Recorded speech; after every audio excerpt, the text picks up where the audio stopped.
एक देश जहां स्टूडेंट्स 10-10 घंटे पढ़ाई करते हैं, एक सिस्टम जहां पेपर एग्जाम से पहले लीक हो जाता है, और एक सरकार जिसको सिर्फ समोसा और इवेंट मैनेजमेंट की चिंता है। दोस्तों, welcome to the great Indian exam scam 2025, जिसमें सपने बेचे जा रहे हैं और स्टूडेंट्स का फ्यूचर सिस्टम के जंगल में खो गया है। एसएससी फेज 13 एग्जाम, जिसमें लाख्स ऑफ स्टूडेंट्स ने पार्टिसिपेट किया, 24 जुलाई से स्टार्ट हुआ और 1 अगस्त तक जाना था, लेकिन शुरुआत से ही सब कुछ गलत दिशा में था। एडमिट कार्ड्स एग्जाम से 2 दिन पहले तक रिलीज ही नहीं हुए, किसी के ब्लैंक आए तो किसी के लेट। एग्जाम के दिन बायोमेट्रिक सिस्टम्स फेल हो गए, server crash, computers hang, mouse 4 बार दबाओ तब रिस्पॉन्स आए। पेपर का 60 to 70% कंटेंट रिपीट था, और सबसे खतरनाक, कुछ सेंटर्स में एग्जाम से आधे घंटे पहले ही पेपर वायरल हो गया। और जब स्टूडेंट्स और टीचर ने मिलकर प्रोटेस्ट किया, पुलिस ने उन पर लाठी चार्ज किया। बहुत सारे टीचर्स जख्मी हुए, उनको पानी तक पीने नहीं दिया गया। गुरुओं को ईश्वर का दर्जा दिया जाता है। जिस देश में गुरुओं का ये हाल है, उस देश में शिक्षा का क्या होगा। विक्रांत मैसी का एक डायलॉग याद आ रहा है, गरीब अगर अनपढ़ रहेगा तभी तो भेड़ बकरियों की तरह इन नेताओं के इशारों पे चलता रहेगा। एक सेंटर पर रियलिटी में बाउंसर्स रखे गए ताकि कोई स्टूडेंट्स आवाज उठाए तो उसको न्यूट्रल किया जा सके। ठीक ऐसा हुआ भी। एक स्टूडेंट्स ने अपनी आवाज उठाई, उसको मार मार के जमीन में लिटा दिया गया। ये किस तरह की गुंडागर्दी है। कुछ ऐसे जगह भी एग्जाम हो रहा था जहां पास में डीजे बज रहे थे और स्टूडेंट्स एग्जाम दे रहे हैं उस वक्त। कहीं पर सेंटर जंगल में था तो कहीं पर बिल्डिंग के ग्राउंड फ्लोर पे भैंस बंधी थी और ऊपर एग्जाम हो रहा था। इस सब के पीछे एक नाम, इडियोक्विट कैरियर टेक्नोलॉजीज। एसएससी ने टीसीएस जैसे ट्रस्टेड वेंडर को हटा के एक ऐसे कंपनी को कॉन्ट्रैक्ट दे दिया जिसे 2020 में गवर्नमेंट ने ही इनएलिजिबल डिक्लेयर किया था। फिर भी इस कंपनी को बार बार कॉन्ट्रैक्ट मिलते रहे।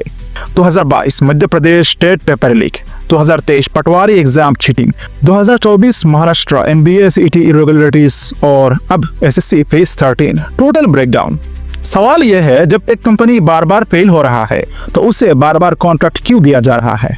क्या ये लोएस्ट बीट का नाटक है या कुछ और। स्टूडेंट्स ने दिल्ली जाके प्रोटेस्ट किया, जितेंद्र सिंह से मिलने गए, बट पुलिस ने उन्हें डिटेन करके बस में भर दिया। लाखों स्टूडेंट्स का फ्यूचर दांव पर है और एसएससी ने कहा सब ठीक है, कोई दिक्कत नहीं। यह सिस्टम स्टूडेंट्स को क्रिमिनल बनाता है अगर वो अपनी हक मांगे। एक तरफ पेपर लीक हो रहा है, दूसरी तरफ प्रोटेस्ट करने पर लाठियां मिलती है। अगर इंडिया में एग्जाम पेपर बिना लीक हुए, बिना कैंसिल हुए कंप्लीट हो गया तो समझ लो मिरेकल हो गया। क्या यह देश का सिस्टम है या एक स्क्रिप्टेड फ्रॉड शो जिसमें फ्यूचर का मजाक उड़ाया जा रहा है। मोदी सरकार ने 2024 में पब्लिक एग्जामिनेशन एक्ट पास किया था। बोला गया पेपर लीक बंद होंगे, ट्रांसपेरेंसी बढ़ेगी, लेकिन फिर भी इडियोक्विटी को कॉन्ट्रैक्ट मिल रहा है, फिर भी स्टूडेंट पे लाठियां पड़ रही है। तो इसका मतलब सिंपल है, या तो एक्ट काम नहीं कर रहा है या उसे काम नहीं करने दिया जा रहा है। सॉल्यूशन सिंपल है, एसएससी अपना खुद का एग्जाम सॉफ्टवेयर डेवलप करें, विंडोज सिलेक्शन प्रोसेस ट्रांसपेरेंट हो, इडियोक्विटी जैसे विंडोज से कॉन्ट्रैक्ट कैंसिल हो, और सबसे इंपॉर्टेंट, अफेक्टेड स्टूडेंट्स के लिए फ्री री एग्जाम हो सरकार के खर्चे पर।